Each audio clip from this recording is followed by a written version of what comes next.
Please take your seats and welcome.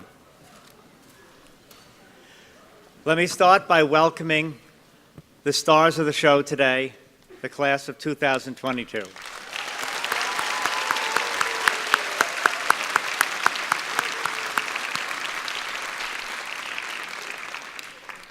And also the leadership from Northwell Health and Hofstra University and representatives from the Gold Foundation, which I'll talk about in a minute, are all here, and I thank you people for coming and being with us. And to the many parents and friends, it's amazing to see such a crowd, and thanks for supporting your children in this class. So, what are we doing here today? 25 years ago, Dr. Gold of the Gold Foundation started the first white coat ceremony ever in this country, for that matter, probably in the world. And he did it at Columbia University, where he was a professor of pediatric neurology, because he felt that we needed to remind students from the day they entered medical school that they were part of the medical profession and had privileges and obligations that come from that. And now we know that I think 100% of the medical schools, or pretty close to it, and now many nursing schools and more are doing a white coat ceremony. And Dr. Gold sadly passed away this year, but his legacy lives on. And I thank the members of the Gold Foundation, and also the members of our Gold Humanism Honor Society, the upperclassmen who escorted this class in today. So this is indeed a celebration. But what is it a celebration of? You haven't done much, right? I mean, you did get through CPR, but you know, that's only a little step. So we're really celebrating the fact that indeed the medical profession welcomes you. And what does that mean? Who is the medical profession? It certainly isn't any one person, but it is the group of people who represent the caregivers called doctors, and part of that group is a culture, a body of knowledge, a philosophy, and a set of rules of how one behaves when you receive the privilege from patients and society to be called doctor. And that's really what we're celebrating today, is the beginning of your journey. And it is a journey. So what do I really think this professionalism stuff is all about? Well, the first time I ever heard anyone talk about professionalism, they were listing all the virtues, supposedly of the good doctor, and I couldn't tell that from religious instruction when I was in grammar school. And I always knew that that couldn't be capturing really what this profession stuff is all about. And the more I became embedded in it, the more I tried to understand it, the more I understood that it's really about the taking on of a new identity. It is the acceptance that you become a new person during the period of medical education. And that person is a doctor. And in the process of becoming that person, you begin to think like a doctor, you make decisions like a doctor, you see the world that way, and at some point in that transition, you earn the right that forevermore people in our society will call you doctor, even if they're seeing you in a non-medical setting, because they know you have embraced what is that new person. And it starts at the very beginning. But I want to tell you, this formality and this celebration, and I welcome everyone to please celebrate afterwards, is really new to this profession. So I need to tell you, last year I skipped a story and got really, really battered and bruised by not telling you about my white coat ceremony. So this year I will actually return to telling you about my white coat ceremony, because it was truly amazing. So right after my orientation, which was a little index card that said, please report tomorrow morning at 8 o'clock to classroom B. That was my entire orientation to medical school. Well, once I had that card, the next day they gave me another little card, and it said, please go to this room at Bellevue Hospital and pick up your white coats. I said, oh, okay. So I never had been in Bellevue Hospital. I had barely been in the medical school. I found classroom B by sheer luck. And so we wandered into Bellevue, and it turns out that this room that was on the card was in the basement of one of the 14 buildings of the old Bellevue Hospital. And the basement was famous for the cats and the rats that lived in the basement. And it was a very scary and creepy place for a first-day medical student. But I found the room, and the room was the laundry. Yes, the laundry. And there's a big countertop and lots of racks with white coats and surgical scrubs. And I walk up, and this woman kind of looks at me and goes, "First-year medical student?" And I shake my head. And she steps back and looks at me and goes, "Okay, I got your size." She reaches behind, takes 2 coats out, slams them on the counter, hands me a card, says, "Sign for them." I sign. She goes, "You lose them, you pay for them." And that was the end of my white coat ceremony.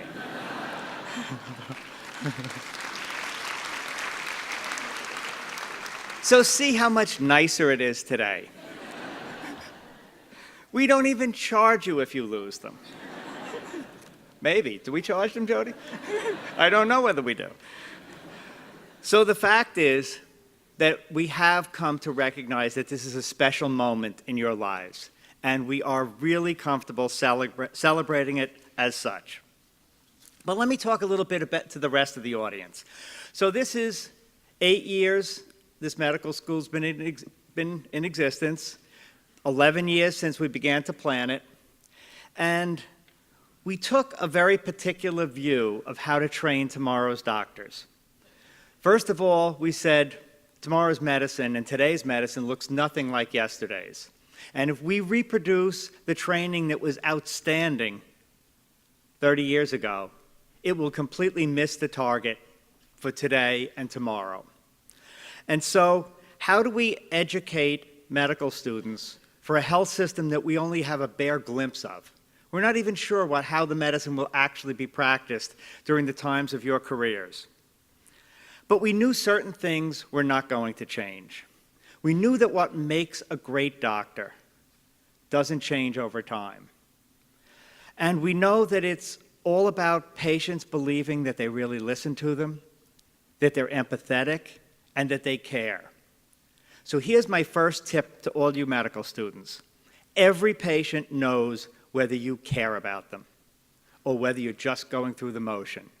They do not know how good you are, technically, but they never, ever get it wrong, whether you really care about them or not. You can never let that patient down, because if you want a trusting relationship, they have to know you care. And their antennas are really good for picking that up. The second thing is, what makes a great doctor who cares is that they're effective. That the things that the patient needs, they deliver. And when the patient needs to partner in that care, the patient welcomes the partnering because they trust you. So great doctors are effective because they can put knowledge into action and because patients trust them and partner in their care. That's it. There's nothing else. And so when we teach you all about the humanistic skills and communication skills and all the things that help you with difficult conversations, it's about being effective. It isn't about making you a nice person from this rotten person you arrived as. It is really about making you a person who, in the time constraint of an emergency room where you may have 2 minutes to gain someone's trust, or a lifetime of treating somebody with a chronic disease, you need to have that trusting relationship, and it depends on you. One of the best pieces of advice I ever got, I'm going to tell you a story, but I want to tell you a little bit about one of the really great doctors that I met in my career. And I was talking to him one day, and I said, "So tell me, what exactly makes your patients tell you things that they don't tell any other doctors?" And the reason I knew this was that all the doctors sent him the patients they couldn't figure out. And he never did any more lab testing. He never did any more procedures. All he did was sit and talk to the patients, and almost always he came up with the diagnosis. So he said to me, well, here's the first rule. Take time. Don't rush. Listen to the patient. Don't make them rush. Don't make them rush. Take your time. Listen to the patient. But figure out the doctor that patient needs to feel healed that day and become that doctor. He said the worst advice anybody could ever give a new doctor is be yourself. Because that implies that it's about you. Yes, you'll be yourself, and each one of you will have a personality and a way of approaching patients. But if you don't become the healer the patient needs, you'll never be effective. So just think about that and where that places you in terms of growing into this person we call a doctor. So, you know, you're going to have all kinds of pressures on you. The payment system in this country drives all kinds of bizarre behaviors in healthcare. We know that physician burnout is a big problem related to all kinds of pressures in the workplace. And all of those things that I will certainly encourage you and say 100 times during medical school, you have to take care of yourself. You have to take care of yourself because if you are burnt out, you will deliver bad care to patients. If you run out of empathy before the day is out, God help the last patients. And you can't let that happen. You have to take care of yourself and bounce back every day and every week and every month with resilience. That's only a piece of the story. But what I really want to do before we get on with this ceremony is tell you a little bit about the other thing that same person who told me to be the doctor that the patient needs when you meet them. So I had been in practice for 10 years. I was teaching voluntarily at Stony Brook, but I was mostly seeing patients, a lot of patients. I was a primary care internist, and I had the most amazing partners in the world who probably taught me as much medicine as I had learned in my residency. And lo and behold, Stony Brook asked me to come full-time and run their internal medicine residency program. And I made the decision to leave practice, which was in my hometown, and go and do this exciting adventure in medical education. And so, but I was really nervous because I said, you know, I know after 10 years, I'm a really good clinician, but I'm not so sure I'm such a good educator. The students liked me when I made rounds with them, but I was nervous. So this very smart man, Dr. Reese Alsop, I said to him, Reese, I want to come over to your house and I want to talk to you and get your insight into maybe how I can make sure that I can actually teach people appropriately. He says, okay, come on over. Now, I want you to know that Dr. Alsop lived in a home on the property of one of his patients. And he had this amazing relationship with his patients that is actually hard to describe. And he was a very erudite, Brahmin-like person. So I get there, I knock on the door, nobody's answering the door. I walk around, and there he is up on a porch overlooking a little stream in a backyard. It was a very pretty setting. And I climb up, and there's his old dog, who can't stand up anymore, sitting next to him, and a cooler of beer, which my wife will attest, I never did like beer, but it didn't matter. Dr. Alsop had been so gracious to get beer. And we sat down, and I turned to him, and I said, Reese, tell me what this is all about that I can teach the students when it's my job and the residents. And I was expecting this really smart man who had published many things to give me kind of like this global summary of how you do it. And instead, for the next 3.5 hours, he told me one patient's story after another, one at a time, with vivid detail, knowing the intricacies of the patient, their family, their friends, their children. And each story had a piece of the mosaic. And it was one after the other. And then I remember, I could tell he was getting a little tired. And then he just stopped. And he just looked at me and said, that's it. It's only one patient at a time. And what makes life great as a doctor is every patient's story, one at a time. There's no summing it up. It's just one patient at a time. And my message to you as you start, and I know you've ridden the ambulances and you're going to start with the ICE preceptors, don't deprive yourself of those one patient at a time. There's no summing it up. It is those intimate relationships you're privileged to have with every patient. It's the opportunity to help, to inform, and sometimes to just palliate. But if you run so fast that you miss those one patient at a time, not only will you be burnt out, but you'll wonder why Dr. Smith loved being a doctor so much, and you don't. All the doctors I know who love being doctors never miss those one patients at a time, because that's what makes it worthwhile. Not the money, not the prestige, and certainly not the EMR. What makes it worthwhile is those patients. So as we get going today, and you come up and put your white coats on that I hope fit, I want you to remember that, because you're going to start going out and you're going to start meeting patients. And I want you to remember and feel guilty if you pass up the opportunity to know who that person is, to find out a little bit of their life, and to say, I'm here to help you, even as a first-year medical student. And somehow you figure out that before those 20 minutes are out, there is going to be some way that you, the novice medical student, can help that person, because you become the healer they need that day. So, right now we're going to ask the person responsible for creating this class, Dr. Rona Waldenberg, to come up and call your names, and Dr. Tom Krakowski and Bill Rennie to put on your white coats with you, and then we'll continue to celebrate. So come on up, one at a time. Rona?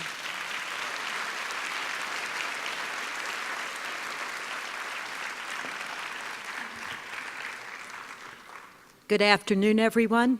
Dr. Smith, honored guests, esteemed colleagues, family, and friends, it is my privilege and honor to introduce to you the entering class of 2018. Madeline Abrams, Kelly Abel.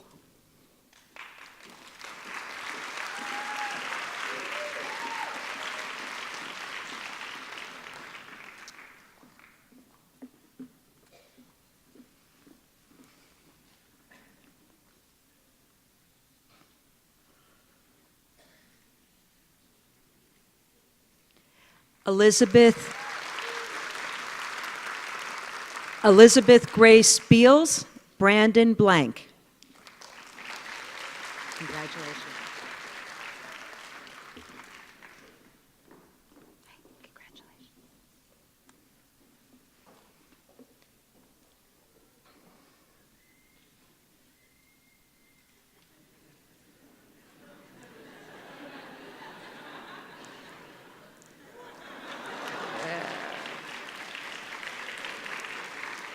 Zachary Bordeaux and William Borenzweig.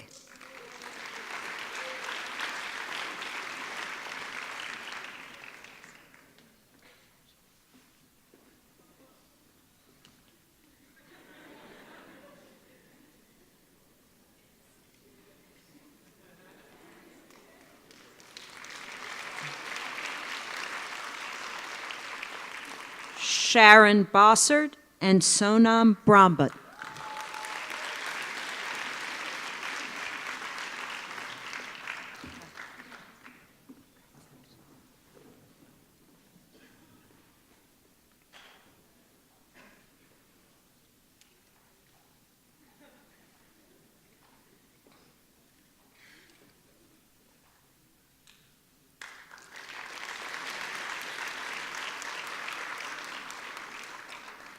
Aaron Burstein and Joshua Burstein. And no, you're not seeing double.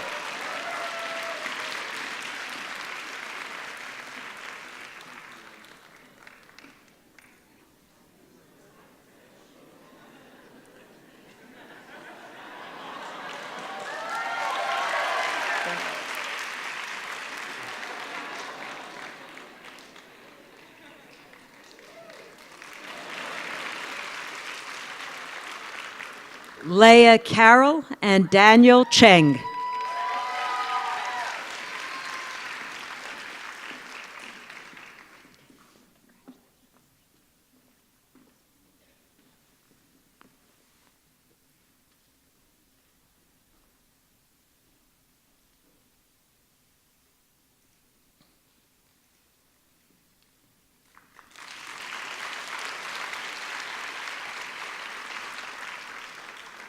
Gregory Chunkyo and Yuna Choi.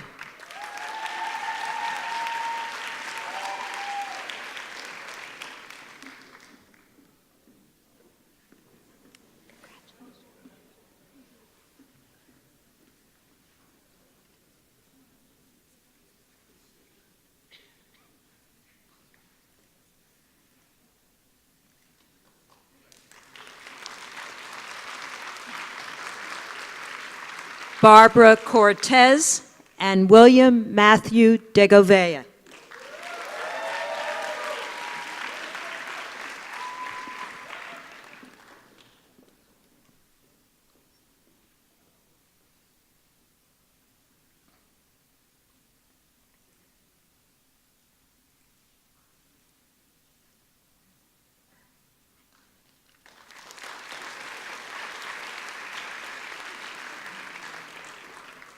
Justin Diamond and Eric Dolmovitz.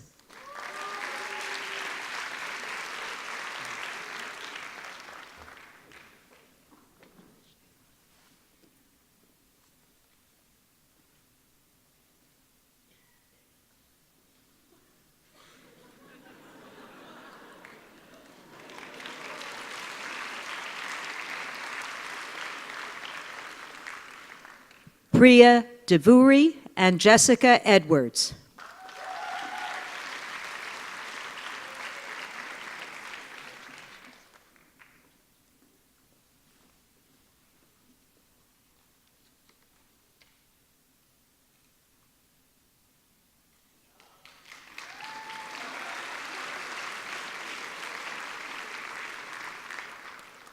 Clinton Edom and Vivian Gear Amengo.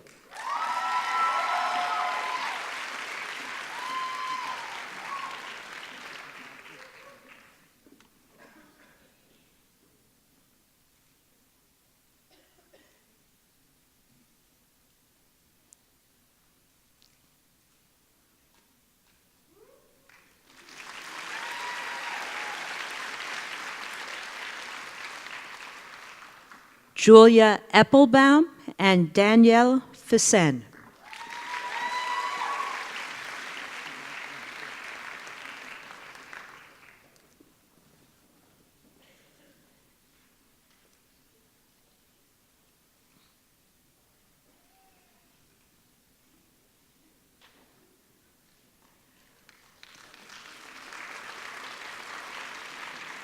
Rachel Faruya and Alan Gao.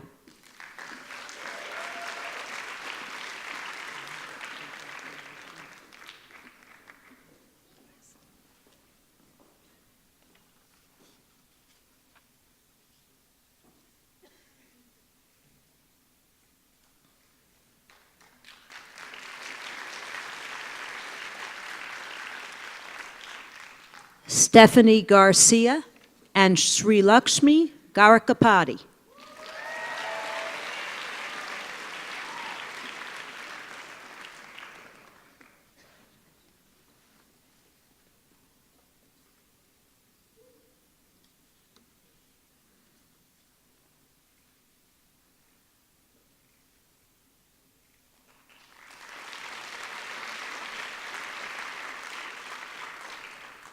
Michael Gerber and Gregory Giancana.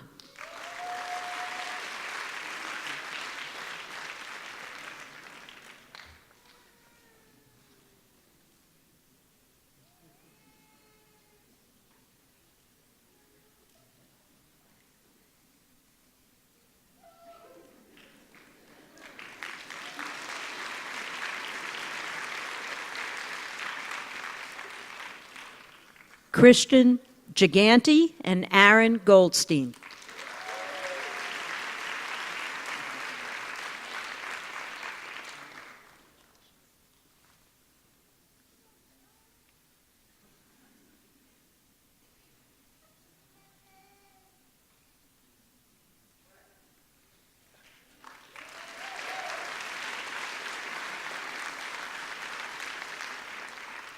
Liat Goldstein and Nicole Ashley Goodbich.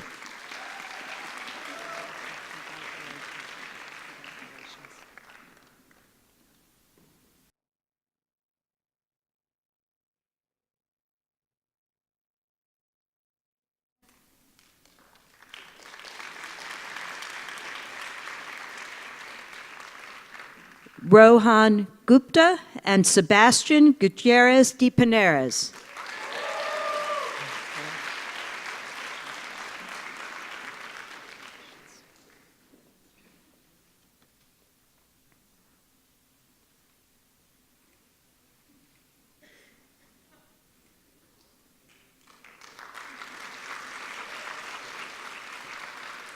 Julia Harper and Matthew Hill.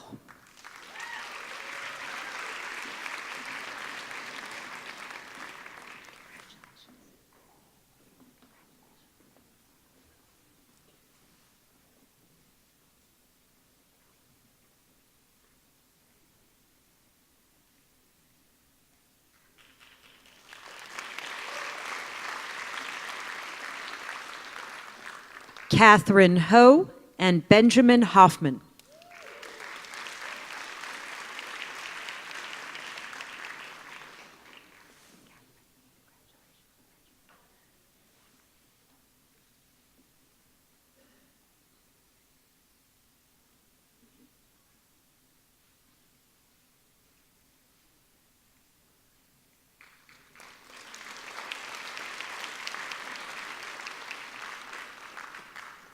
Tabia Hofstadter and Elise Hahn.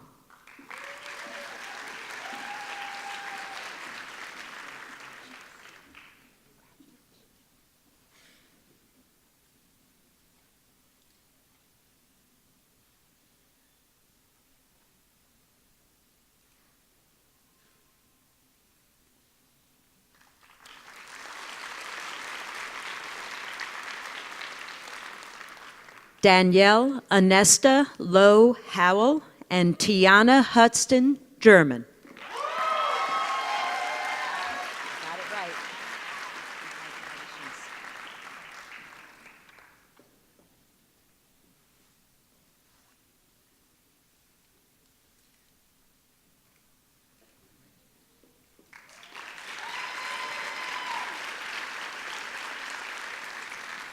Tyler Humphrey and Ginny Jang.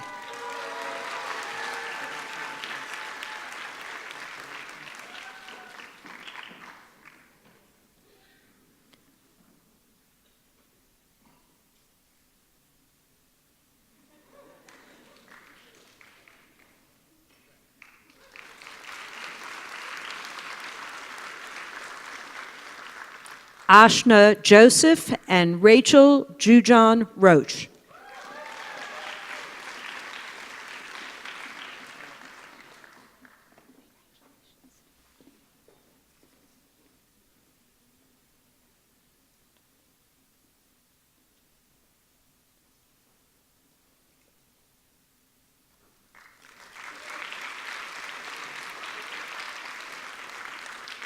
Hannah Jewel and Vahag Kachegian. How'd I do?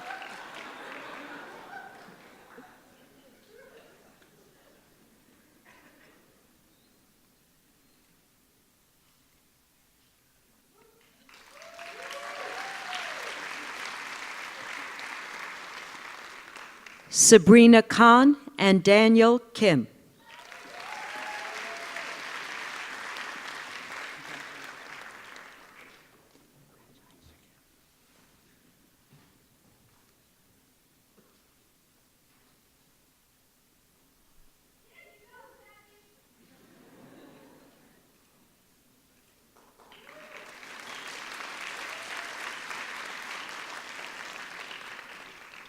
Nancy Kim and Emily Nalvin Krasnow.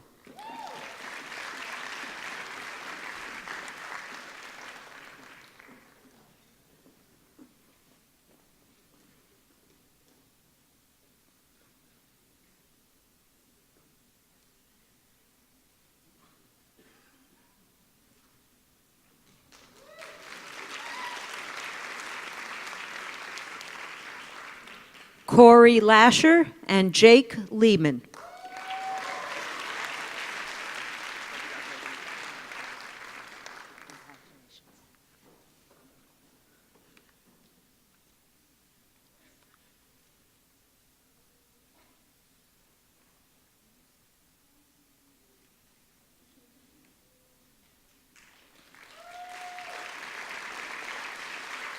Peter Thomas Leistikov and Maribel Lima.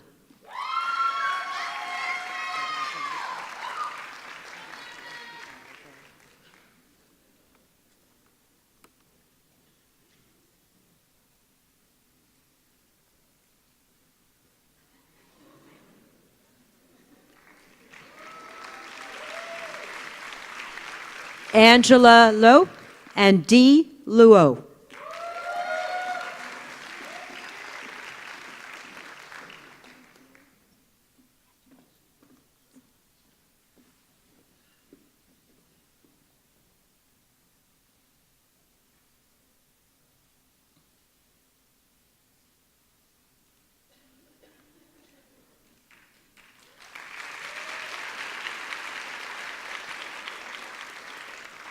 Brandon Lynn and Nicholas Malchione.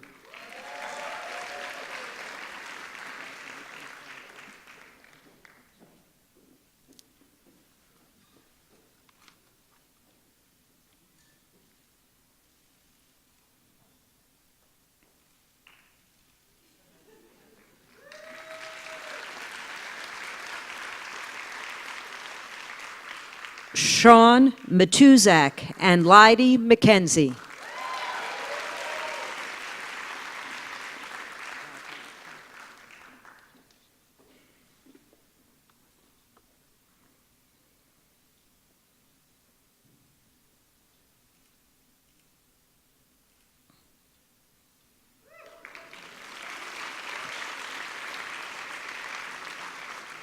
Mark Mizrahi and Dina Sophia Moomin.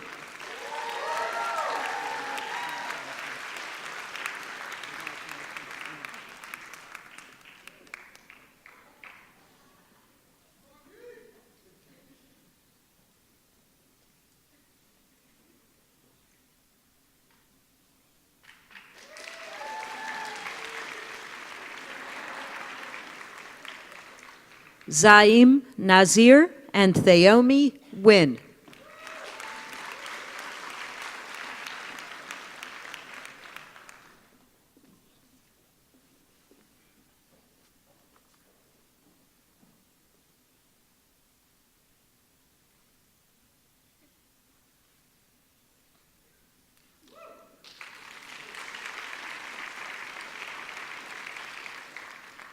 Alexandra Norden and Adam Opitz Lewy.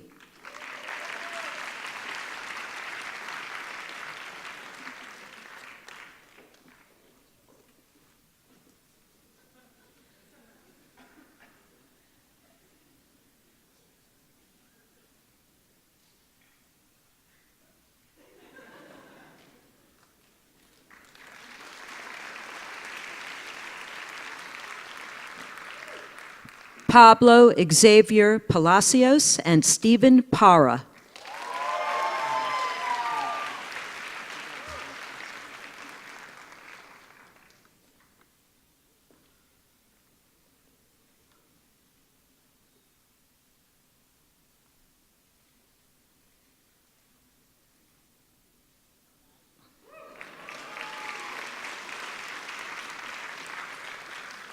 Nicole Radova and Philippe Rameau.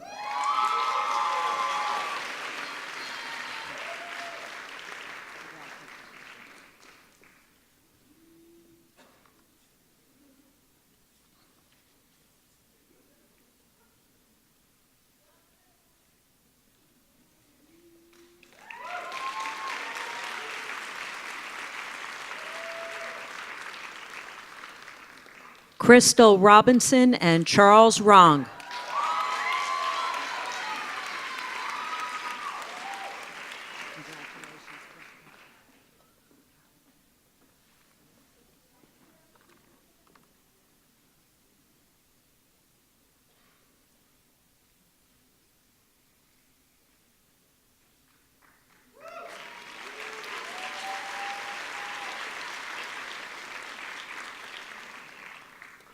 Tiffany Sahadio and Jonathan Sackney.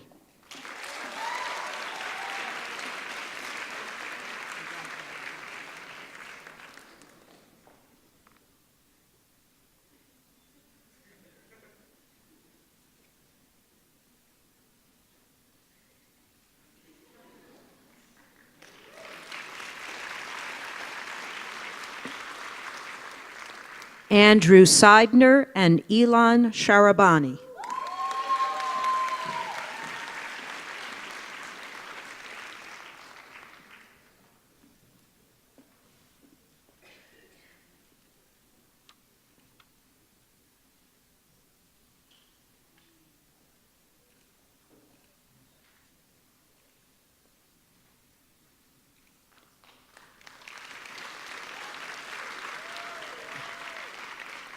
Shaya Shasavarani and Michael Shen.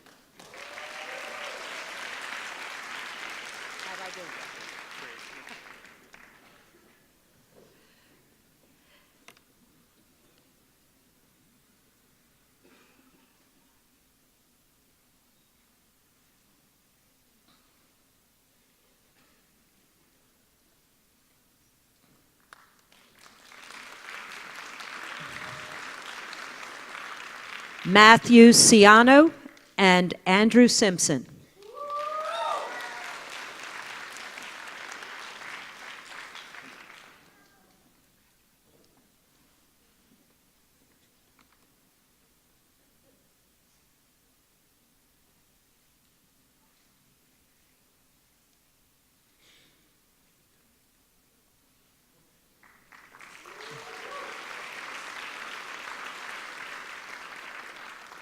Junho Song and Alexandra Sergey.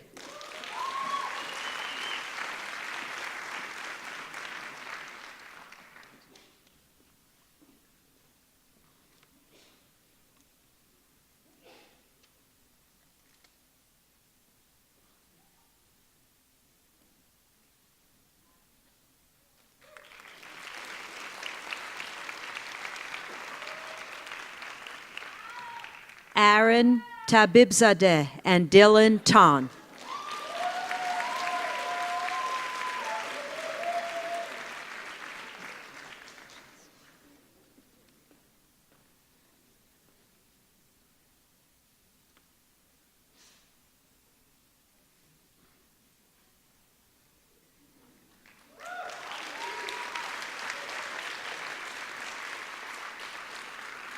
Victoria Timmel and Joby Sai.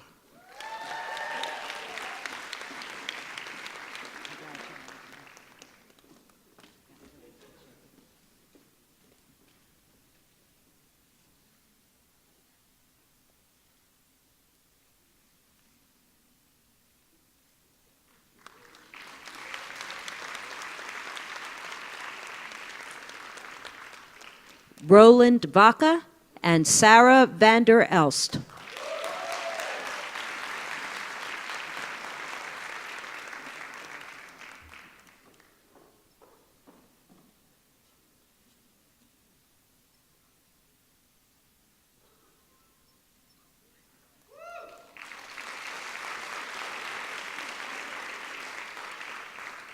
Saurabh Vatsia and Maria Vincent.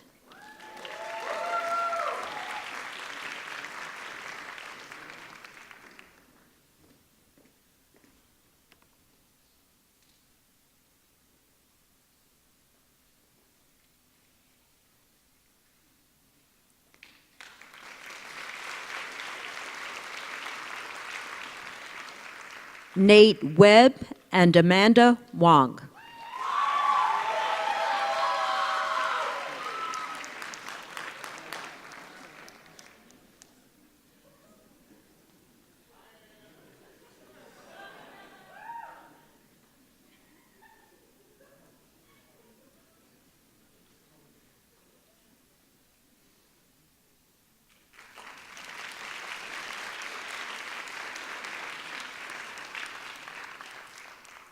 Angela Yang and Matanya Yehonatan.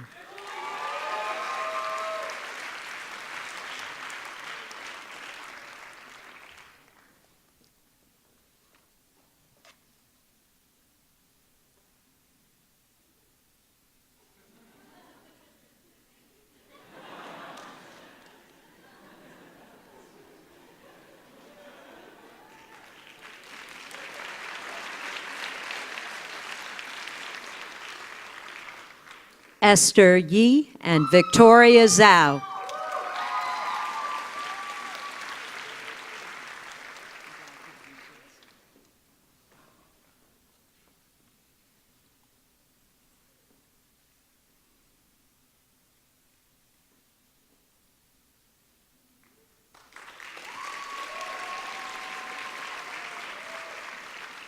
And last but not least, Daniel Zhu and Harrison Zucker.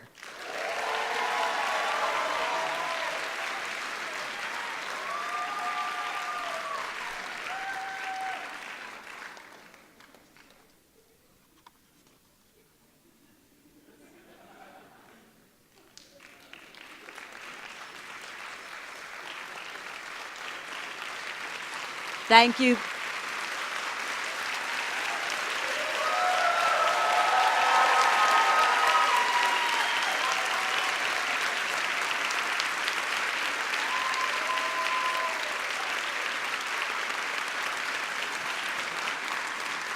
So let's have a big hand for the coders. That was the most work of the day.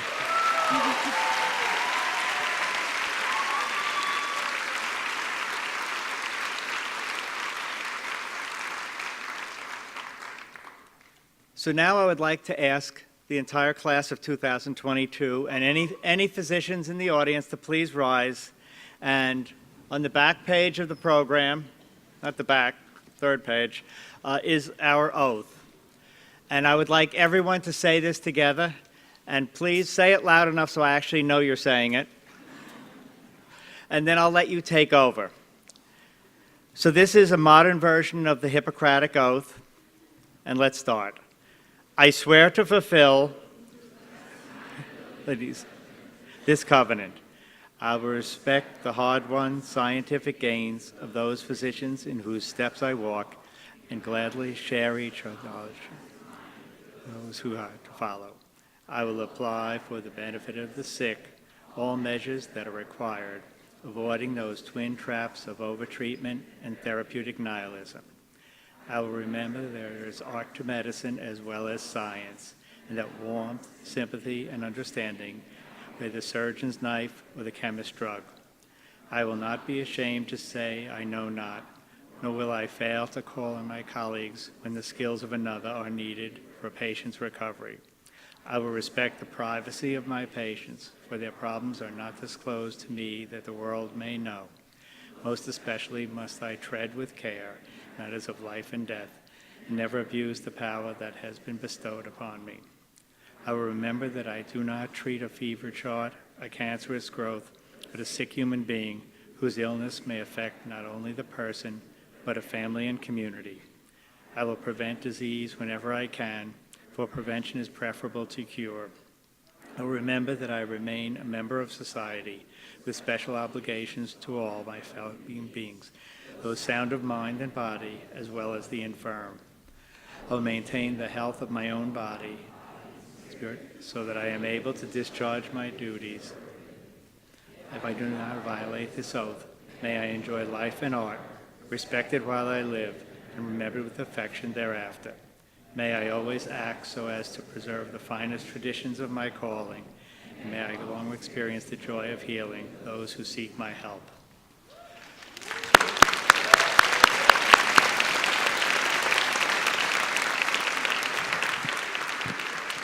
So I think all of you can be seated for a second.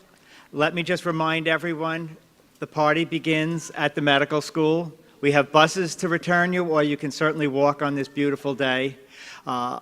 Today is a celebration of the beginning and a celebration of the profession and a celebration of all of us who one day will be patients. And so let's hope they do a good job in this training. Now, I assume you want them to walk out first, and just check your pockets of your white coats on your way out. And why don't we let everybody start walking out? And thank you, and we'll see you over at the medical school.